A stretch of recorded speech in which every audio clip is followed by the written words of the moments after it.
So I didn't write an animal rights right-wing poem. I just don't get it. I'm not vegetarian. I do eat beef, pork chops, buffalo, elk, and chicken, but I just don't get it. How you put buffalo on the front lines and what your hunters blast to come blast these sacred creatures into particles of flying flesh, smoking to smithereens, frontline shrapnel, strapping backpack to back to scar from whiplash from your ancestors, whips on horseback, lieutenant, overseer niggas seeing Negroes less than human beings, the buffalo soldier, I just don't get it. I'm not a bricklayer, but I do understand the brick plus layer equals wall, like the wall you built on Wall Street. To separate auction block, you built to auction off 3/5 of human beings like a bunch of stocks and bonds. Kinda odd, you got the nerve to ask society for a financial bailout when you could bail out those slaves for free.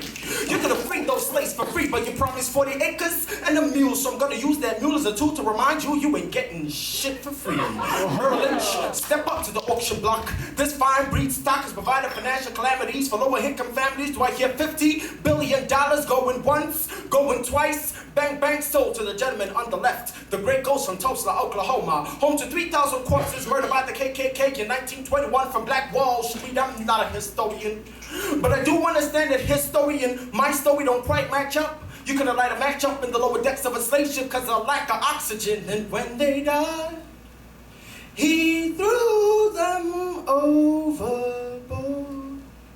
He branded his name in their chest with a burning red-hot iron. Heated by flames, heated by red, silky, red-hot flames set up by brothers and sisters who had traded their souls for mirrors and liquor in exchange for flesh and blood is entrenched in the gaps of the planks to board the floors of the slave ships, cause he with them black and blue. Master with them black and blue, and when they died, he threw them overboard.